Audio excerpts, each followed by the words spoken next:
Latest technology courses, best infrastructure మరియు అద్భుతమైన placements. Engineering లో మీ best choice Avion institute of engineering and technology, Ibrahimpatnam.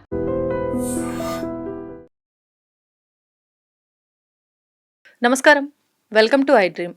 ధర్మ మార్గం విత్ విజిత కార్యక్రమానికి స్వాగతం.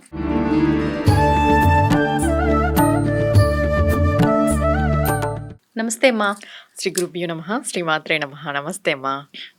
ఇప్పుడు సాధారణంగా బొట్టు అనేది మనకు ఆడవారికి పెళ్ళైన తర్వాత వచ్చిందేమీ కాదు.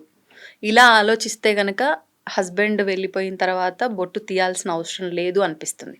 కానీ సాంప్రదాయం ప్రకారంగా భర్త లేని స్త్రీలు బొట్టు పెట్టుకోకూడదు. ఇది ఆచరిస్తూ వస్తున్నారు తరతరాల నుంచి. అసలేంటి వాస్తవం? ఈ మధ్య కాలంలో చాలామంది బొట్టు తీయట్లేదు. కొంతమంది ఏమో మా హస్బెండ్కి నేను ఇలా ఉంటేనే ఇష్టం, ఆయన బ్రతుకున్న రోజుల్లో చెప్పేది కాబట్టి నేను పెట్టుకుంటున్నా అంటున్నారు. కొంతమంది బొట్టు ఆయనతో వచ్చింది కాదు, ఎందుకు తీసేయాలి అంటున్నారు. అసలేంటి అంటే వీళ్ళని చూసిన వాళ్ళు వీళ్ళేదో సమాజానికి విరుద్ధంగా ఏదో తప్పు చేస్తున్నారు అనే ధోరణి, వాళ్ళకి అది రైటే అనిపిస్తుంది. అసలు శాస్త్రం ఏం చెప్పింది? మీరన్నట్టుగా భర్త వచ్చిన తర్వాత అయితే బొట్టు రాలేదు. మనం పుట్టుక నుండి బొట్టు పెట్టుకుంటూనే వస్తున్నాం. అంటే మనం హిందువులో పుట్టిన తర్వాత ప్రతి ఒక్కరు, అంటే స్త్రీ కానీ పురుషుడు కానీ బొట్టు పెట్టుకోవాలి. అంతే. మన హిందూ తత్వం ఎక్కడ తెలియబడుతుంది? ఒక బొట్టులోనే తెలియబడుతుంది. ఇప్పుడు నువ్వు బొట్టు పెట్టుకుంటే నువ్వు హిందువు, అంతే కదా. దీనికి భర్త ఉన్నాడా లేడా అనే విషయం పక్కన పెడితే, నువ్వు హిందువుగా పుట్టావు కాబట్టి బొట్టు అనేది నీ యొక్క కర్తవ్యం, పెట్టుకోవాలి. ఇక్కడ భర్త పోయిన తర్వాత బొట్టు తీసేయాలా అని అంటే ఎక్కడా లేదు. బొట్టు తీసేయాలని అయితే లేదు, బొట్టు పెట్టుకోవచ్చు. కానీ పూర్వం ఎలా ఉండింది అని అంటే, పూర్వం స్త్రీలకు కొంచెం సెక్యూరిటీ లేకనో, లేకపోతే ఇప్పుడు రాజులు ఉంటారు, రాజులు మరణించిన తర్వాత పక్క రాజ్యం వాళ్ళు రావడము, ఆ రాజ్యాన్ని ఆక్యుపై చేసుకోవడము, రాజ్యాన్ని స్వాధీనం చేసుకోకున్నట్లు ఆ రాజ్యానికి సంబంధించిన స్త్రీలను, రాణులను ఇలా స్వాధీనం చేసుకునే వాళ్ళు మనం వింటూ ఉన్నాం మన చరిత్ర కథల్లో. ఇంకొకటి ఏంటంటే, ఈ పూర్వము భర్త లేని స్త్రీ ఎక్కువ అలంకరణ చేసుకుంటే చూసిన వాళ్ళు ఆమె పైన ఇష్టపడి ఏదో వ్యామోహం కలుగుతుందేమో అనే ఉద్దేశంతో స్త్రీలు ఎక్కువ అలంకరణ చేసుకోకూడదు అని పూర్వం ఉన్నింది. ఇది కేవలం ఎక్కువ అలంకరణ చేసుకుంటే వాళ్ళకి సేఫ్టీ ఉండదు, ప్లస్ ఈ ఆకతాయిలు ఎవరైనా ఉంటే కూడా వాళ్ళని ఇది చేయడం, ఇబ్బంది పెట్టడం, ఇలాంటివన్నీ ఉంటాయి.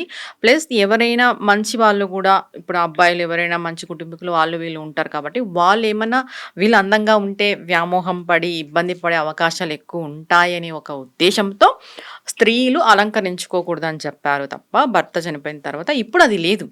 స్త్రీ ఎప్పుడు స్వేచ్ఛామూర్తి, స్వతంత్ర జీవి. చెప్పాలంటే స్త్రీకి ప్రత్యేకించి ఎవరు స్వేచ్ఛనైతే ఇవ్వని అవసరం లేదు. ఆవిడ పుట్టుకతోనే స్వేచ్ఛ. ఏమంటే అది అర్థం చేసుకోవడం లేదు స్త్రీలు. చెప్పాలంటే ఏదో మాకేదో హక్కులు కావాలి, మాకేదో స్వేచ్ఛ కావాలని కొట్లాడుతున్నారు తప్ప, స్త్రీ ఎప్పటికీ స్వేచ్ఛామూర్తి. స్త్రీ అంటే మన శాస్త్రాలలో కానీ మన హిందూ ధర్మంలో కానీ ఒక పెద్ద పీట వేసి ఉంది. స్త్రీ అంటే మనము అమ్మవారిగా చూస్తాం. అలాంటి స్త్రీ మీరన్నట్టుగా భర్త చనిపోయిన తర్వాత బొట్టు పెట్టుకోకూడదా అంటే పెట్టుకోవచ్చు. అది ఎలాంటివి పెట్టుకోవాలి, ఎలా పెట్టుకోవాలనేది అది వాళ్ళ ఇష్టం. ఇప్పుడు పెద్ద ముత్తైదులాగా కొంతమంది పెట్టుకుంటారు, వాళ్ళు అమ్మవారి యొక్క ఆరాధనలో ఉంటారు. వాళ్ళు భర్త చనిపోయినా కూడా పెద్ద ముత్తైదులాగా పెట్టుకొని అలంకరించుకొని ఉంటారు. ఇక్కడ ఏమైపోతుంది అని అంటే, జనరల్గా ఒక స్త్రీకి భర్త చనిపోయిన తర్వాత కొన్ని వ్రతాలు ఇవి చెయ్యకూడదు అని శాస్త్రం చెప్పబడి, కానీ జీవుడు ప్రకారంగా చూసుకుంటే అన్ని చెయ్యొచ్చు. ఓకే. ఇక్కడ భగవంతుడు ఏం చూస్తాడు? నీ మనసు చూస్తాడు. నువ్వు స్త్రీ పురుష అనేది పక్కన పెడితే నువ్వు ఒక జీవుడు. జీవుడు పరంగా భగవంతుని మనం ఆ స్థాయికి వెళ్ళాలి. మన నాలెడ్జ్ కూడా, మన సాధన కూడా ఆ స్థాయికి వెళ్ళాలి. కేవలం మనము నిత్య పూజలు, మనం ఏదో మనవన్నీ మనం పర్సనల్ గా చూసుకుంటూ నేను ఆ స్థాయిలో ఉన్నానని మాట్లాడడం కాదు. మనం ఆ స్థాయికి వెళ్ళినప్పుడు మనం అన్ని చేసే అర్హత మనకు వస్తుంది. ఇప్పుడు ఒక స్త్రీ ఉన్నారు, విద్యాపరంగా ఉంటారు. ఇప్పుడు వాళ్ళు విద్యాపరంగా ఎలాగైనా రాణించవచ్చు. ఇప్పుడు అఘోరీలు, బైగారీలు కొంతమంది పెళ్లి చేసుకున్న తర్వాత సన్యాసం తీసుకుని అఘోరీలు అంటారు. కొంతమంది పెళ్లి చేసుకొని భర్త పోయిన తర్వాత ఈ అఘోరీగా మారిన వాళ్ళు చాలా మంది మనం చూస్తున్నాము. ఇప్పుడు అలా అని వాళ్ళు అలా ఉండకూడదని కాదు, జీవుడు ఇంపార్టెంట్. పెళ్లి అయ్యి ఇప్పుడు పెళ్లి నుండి అంటే పుట్టుక నుండి మనకి ఏవైతే వస్తాయి, గాజులు వేసుకుంటారు, బొట్టు పెట్టుకుంటారు, పూలు కూడా పెట్టుకుంటారు. భర్త చనిపోయిన తర్వాత అవి తీసేయాలని రూల్ అయితే లేదు. అంటే పువ్వులు, గాజులు కూడా అంటున్నారా? అంటే ఇప్పుడు గాజులు అంటే భర్త లేనప్పుడు వాళ్ళు ఏ విధంగా వేసుకోవాలనేది అది వాళ్ళకి తెలిసి ఇష్టాన్ని బట్టి. వాళ్ళ ఇష్టాన్ని బట్టి ఉంటుంది. ఒక్కటమ్మా ఇక్కడ ఒక్కరి యొక్క నిర్ణయాన్ని మనం నిర్దేశించకూడదు. ఎవరి నిర్ణయం వాళ్ళది. ఇప్పుడు అలా అని ఇప్పుడు వాళ్ళు ఒకవేళ బరి తెగించి ఆ విధంగా ఉంటే మనం ఏం చేయలేం దానికి.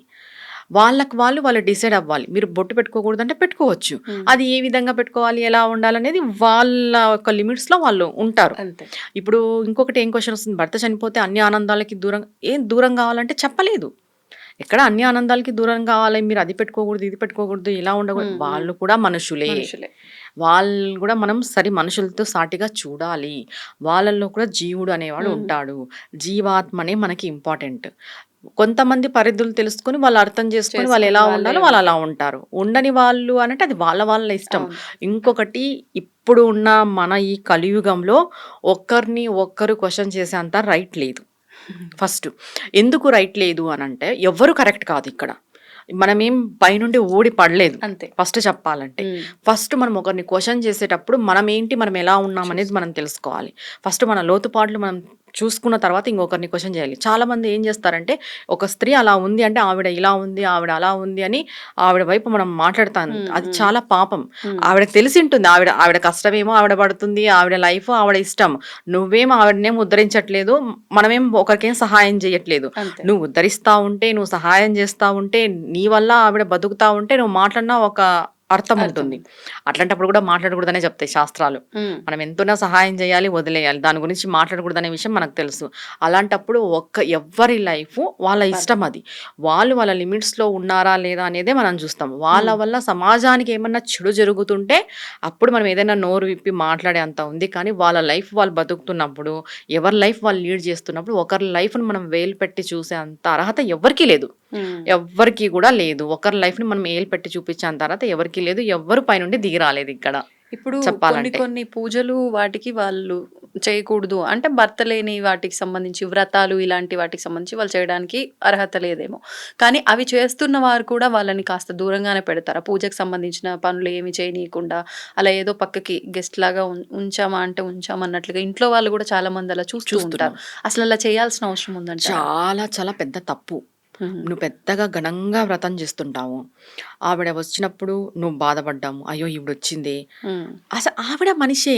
ఒక్కటి చెప్పాలంటే అమ్మవారే అలాంటి అవతారాన్ని స్వీకరించింది.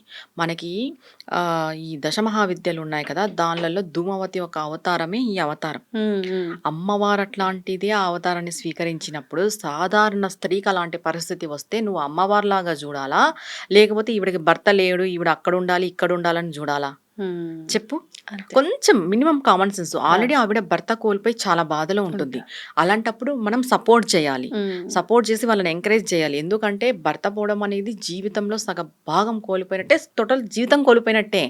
అలాంటప్పుడు మనం సపోర్ట్ చేయకోకున్నట్టు నువ్వు అక్కడుండు ఇక్కడుండు, ఇలా చేయకు అలా చేయకు, అది ముట్టుకోకు ఇది ముట్టుకో, ఏం వాళ్ళు ముట్టుకున్నంత మాత్రాన ఏదో అయిపోతుందా? అలాంటి భావన పెట్టుకొని నువ్వు ఎన్ని పూజలు చేసినా ఎన్ని వ్రతాలు చేసినా ఫలితం సున్నా. సున్నానే అని నేను ఎందుకు అంత ఖచ్చితంగా చెప్తాను అంటే భగవంతుడు మెచ్చడు. మనం అలాంటి వాళ్ళని బాధ పెట్టి నువ్వు ముట్టుకోవద్దు, నువ్వు రావద్దు, నువ్వు పెట్టకూడదు, నువ్వు లోపలే ఉండాలి, ఎవరికి కనిపించకూడదు, ఇట్లా మాట్లాడుతుంటాం మనం కూడా. నేను కూడా చాలా వరకు విన్నాను, ఇలాంటివి చూశాను. అలాంటి వాళ్ళు ఎన్ని పూజలు చేసినా కూడా భగవంతుడు దానికి ఫలితం ఇయ్యకపోగా పాపాన్ని ఇస్తాడు. చెప్పాలంటే ఒక మనిషిని ఇంటికి వచ్చింది, పూజకి వచ్చింది అనంటే ఆ మనిషిలో దైవత్వాన్ని చూడాలి. ఏమో ఆ రోజు భగవంతుడు ఆవిడ రూపంలోనే వచ్చిండొచ్చు, చెప్పలేం కదా. ఇప్పుడు భగవంతుడు మానవ రూపంలో వస్తారు అంటాం, ఏం భగవంతుడు సుహాసిని రూపంలోనే వస్తాడా? అలాంటప్పుడు మనం ఒక మనిషిని హర్ట్ చేయడం తప్పు. ప్రతి మనిషిలోనూ మనం భగవంతుని చూడాలనుకున్నప్పుడు వాళ్ళలోనూ కూడా భగవంతుడినే చూడాలి. ఎప్పుడైతే భర్త చనిపోతే ఆవిడ దయ్యంలాగా కనిపిస్తుందా? ఎందుకు కనిపిస్తుంది చెప్పండి? మనం అన్ని చాలా అపోహలు పెట్టుకొని ఇప్పుడు పూజలు చేసుకుంటున్నాం. మనసులో ఎన్నో కలతలు పెట్టుకొని పూజలు చేసుకుంటున్నాం. ఒక మనిషిని ఒక మనిషిగా కూడా గౌరవించట్లేదు. అయినా మనం పూజలు చేసేస్తున్నాం. ఏం వృధా, ఏం రాదు. ఇప్పుడు మీరన్నట్లుగా అంటే మనం ఇద్దరము మాట్లాడుకున్నట్టుగా అవేమి భర్తతో వచ్చినయి కావు. మనకు పుట్టుకతో వచ్చిన అవన్నీ కాబట్టి మనం పెట్టుకోవచ్చు తప్పులేదు. అది వాళ్ళ వ్యక్తిగతం అనుకున్నాం. కానీ పూర్వం నుంచి కుటుంబాలన్నీ తరతరాలుగా ఆ విధానాన్ని ఆచరించాయి. అన్నిట్లో మార్పులు జరిగినట్టు దీంట్లో గూడా ఏదో సమాజంలో మార్పులు జరిగినాయి. మేమేదో ఉద్ధరించినామని జెప్పి ఇది గూడా మార్పు చేసుకున్నారు. అంటే వాళ్ళు ఆచరించింది నువ్వు ఆచరించకుండా విస్మరిస్తున్నావు అంటే ఇది దోషమేమో. అంటే కొన్ని ఆచారాలు పాటించాలి అంటారు కదా! అలా కుటుంబ పరంగా తీసుకుంటే. ఈ విషయం చెప్తా. ఇప్పుడు కుటుంబ పరంగా తీసుకుంటే ఇప్పుడు పూర్వం వాళ్ళు ఆచరించినారు. ఇప్పుడు ఏదో వాళ్ళ ఇంట్లో అలాంటి ఇన్సిడెంట్ జరిగింది. ఈ పిల్ల ఆచరించలేదు. ఎందుకు ఆచరించాలి? ఎందుకు ఆచరించకూడదు అని నేను చెప్తున్నాను అంటే, ఈ అమ్మాయిది చిన్న వయసు అయిండొచ్చు. ఇప్పుడు ఆ అమ్మాయి భర్తను కోల్పోయి లేదా ఆ అమ్మాయికి ఇంకొక లైఫ్ సెకండ్ లైఫ్ ఉండొచ్చు. చెప్పలేం. ఇప్పుడు ఆ అమ్మాయి చదువుకొనింది, జాబ్ చేస్తూ ఉంది. నేను తెల్ల చీర కట్టుకొని జాబ్కి వెళ్తాను, పూర్వం మా ఇంట్లో వాళ్ళు ఇలానే తెల్ల చీర కట్టుకొని ఉన్నారు అనడం ఎంతవరకు కరెక్ట్? పూర్వం మా ఇంట్లో తెల్ల చీర కట్టుకొని ఇంట్లో కూర్చున్నారు, నువ్వు కూడా ఇప్పుడు తెల్ల చీర కట్టుకొని ఇంట్లో కూర్చో అంటే ఆ అమ్మాయికి జీవనాధారం ఎవరు? ఎవరు చూస్తారు ఆ అమ్మాయిని? ఒకవేళ పిల్లలు ఉంటే వాళ్ళ పిల్లల్ని ఎవరు చూస్తారు? ఇప్పుడు ఆ అమ్మాయి వాళ్ళ పిల్లల్ని పోషించుకోవాలి కదా. పోషించుకోవాలంటే ఆ అమ్మాయి బయటికి వెళ్ళి జాబ్ చేయాలి. జాబ్ చేయాలంటే ఆ అమ్మాయి నలుగురు ఎలా ఉన్నారో అలా ఉండాలి. ఎందుకంటే ఇది fast generation plus competition society. అలాంటప్పుడు వాళ్ళ నలుగురిలో వెళ్ళినప్పుడు నువ్వు ఇలానే వెళ్ళాలని ఇలా చెప్తాము? తప్పు అది. ఇప్పుడు మనం అప్డేట్ అయినాం, జనరేషన్ మారింది. మారినందుకు నేను శాస్త్రాలని పక్కన పెట్టి తూడ్చేయని చెప్పట్లేదు, కానీ భర్త చనిపోతే ఇవి తీసేయాలనేది రూల్ కాదు. అంటే శాస్త్రంలో లేదా? పూర్వము ఏముంది? అట్లయితే సతీ సహగమనం శాస్త్రంలో ఉందా? లేదు. పరిస్థితులను బట్టి క్రియేట్ చేసుకున్నా. సతీ సహగమనం ఏ శాస్త్రంలోనూ లేదు. సతీ సహగమనం మళ్ళీ సతీ సహగమనం శాస్త్రంలో లేనప్పుడు మనం క్రియేట్ చేసుకున్నదే కదా. ఈ బొట్టు పూలు ఇవన్నీ పెట్టుకోవడం శాస్త్రంలో ఉందా లేదా అనే విషయం పక్కన పెడితే, శాస్త్రంలో ఎవరికి ఇలాంటి సిచ్యువేషన్ రాలేదు. ఇప్పుడు సతీ సహగమనము శాస్త్రంలో ఉంది అని అంటే, దశరథుడు మరణించిన తర్వాత రాముడి వాళ్ళ అమ్మ కూడా మరణించాలి కదా, ఆవిడ మరణించలేదు కదా. జనరల్ గా టాపిక్ చూసుకుంటాయి మనం. ఇవన్నీ మనం పెట్టుకున్నవి. ఇప్పుడు మాంగళ్యము భర్త వేస్తాడు కాబట్టి, కడతాడు కాబట్టి, మెట్టెలు భర్త నుండి వస్తాయి కాబట్టి అవి జనరల్ గా తీసివేయాలి. ఈ బొట్టు కుంకుమ తర్వాత గాజులు పూలు అనేటివి వాళ్ళు ఏం పెట్టుకోవాలి? ఇప్పుడు పుణ్యస్త్రీ కుంకుమ పెట్టుకుంటుంది, వాళ్ళు కుంకుమ పెట్టుకోకున్నట్టు ఏదైనా తిలకమో లేదంటే స్టిక్కర్స్ ఏవైనా యూజ్ చేసుకోవచ్చు. అంతే కదా. ఇప్పుడు కుంకుమ పెట్టుకోవద్దా అని అంటే పెట్టుకోవచ్చు, కుంకుమ పెట్టుకున్నా ఏం కాదు. అది వాళ్ళకి వాళ్ళు తెలుసుకొని వాళ్ళు పాటించుకోవాలి. కానీ వాళ్ళని మనం ఇలానే ఉండని చెప్పే రైట్ మీకు లేదు, నాకు లేదు. ఒక మనిషిని ఇలానే ఉండాలి అని చెప్పే రైట్ ఎవ్వరికి లేదు. అది వాళ్ళ వ్యక్తిగత విషయం. కంప్లీట్గా మనం వాళ్ళ పర్సనల్ లైఫ్లోకి వెళ్ళి నువ్వు ఇలానే ఉండు, నువ్వు ఇలానే జీవించు అని చెప్పడానికి మనం వాళ్ళకి రక్త సంబంధికులు కాదు, కుటుంబీకులు కాదు, ఇది కాదు, ఎవరు కూడా చెప్పకూడదు. మనమే కాదు, ఎవరు కూడా ఆ విషయాన్ని చెప్పకూడదు. ఎందుకంటే కంప్లీట్గా అది వాళ్ళ వ్యక్తిగత విషయం. ఇంకొకటి, కాలం మారింది. ఒకవేళ ఇప్పుడు ఆ భర్త చనిపోయిన స్త్రీ ఇప్పుడు సెకండ్ లైఫ్ ఇంకొక సెకండ్ మ్యారేజ్ చేసుకోవాలా, వాళ్ళ ఇంట్లో వాళ్ళు చేయాలి అనుకున్నారు, చిన్న వయసులోనే భర్త ఇదైనాడు, వాళ్ళ ఇంట్లో వాళ్ళు చేయాలని నేను అలానే ఉంటానంటే ఎలా అవుతుంది? కుదరదు కదా. పోనీ నువ్వు సెకండ్ మ్యారేజ్ చేసుకున్నావు, ఆల్రెడీ నీకు భర్త చనిపోయిన నువ్వు సెకండ్ మ్యారేజ్ చేసుకుని ఇవన్నీ పెట్టుకోకూడదంటే ఎలా అవుతుంది? ఇప్పుడు అమ్మాయికి సెకండ్ మ్యారేజ్ అయింది, అమ్మాయి పుణ్యస్త్రీనే కదా. మనం ఆలోచన చేయాలి అంతే. ఇది ఇప్పుడు శాస్త్రంలో లేనివి కూడా ఉన్నాయని చెప్తున్నారు. పూర్వం ఏంటంటే నేను ఇంతకు ముందు చెప్పినట్టు లేడీస్ని సెక్యూర్గా ఉంచడానికి ఎక్కువ అలంకరణలు చేసుకోకున్నట్టు అలా ఉంచేవారు. ఇప్పుడు ఆ ప్రాబ్లం లేదు. ఎవరికి వాళ్ళే ఆది పరాశక్తులు అయిపోయినారు. ఎవరికి వాళ్ళకి సెక్యూరిటీ ఉంది, ఎవరికి వాళ్ళ ఇంట్లో వాళ్ళు సెక్యూర్గా చూసుకుంటున్నారు. ఇలానే ఉండాలనేది అయితే లేదు. ఇంకొకటి, మాంగళ్యము మెట్టలు ఆయన ద్వారా వస్తాయి కాబట్టి తీసివేయాలి. ఇంకా బొట్టు గాజులు పువ్వులు అనేటివి అది వాళ్ళ ఇష్టం. పెట్టుకోవడం పెట్టుకోకపోవడం, మనం పెట్టుకోవద్దు అని చెప్పే అర్హత రైట్ ఎవ్వరికీ లేదు. అది వ్యక్తిగత విషయం, వాళ్ళ కంప్లీట్గా వ్యక్తిగత విషయం. ఎందుకంటే అవి పుట్టుకతోనే ప్రతి స్త్రీకి వచ్చింటాయి కాబట్టి పుట్టుకతో వచ్చిండేటివి పెట్టుకోకూడదని చెప్పడానికి అయితే లేదు. కానీ తీసివేసేటప్పుడు మాత్రం ఈ కార్యక్రమాలు 10 రోజులు జరుగుతున్న ప్రాసెస్లో వీళ్ళకి పువ్వులు తీసేయడం, ఎక్కువగా పూలు పెట్టి అలంకరించి తీసుకెళ్ళి అక్కడికి వెళ్ళాక గాజులు పలగొట్టడం ఇవన్నీ ఆచరించే వాళ్ళు కదా. అవన్నీ చేస్తారు జనరల్గా, అవన్నీ సుమంగలికి సంబంధించినవన్నీ చేస్తారు. కానీ అవి మనకి పుట్టుకతోనే వచ్చాయి కాబట్టి అవి తీసేయాలని నువ్వు ఒకరిని జడ్జ్ చేసే అంత రైట్ అయితే లేదు. వాళ్ళు వేసుకున్నా కూడా నువ్వు దాన్ని క్వశ్చన్ చేసే అర్హత నీకు లేదు. అది వాళ్ళ వ్యక్తిగత విషయం కంప్లీట్ గా.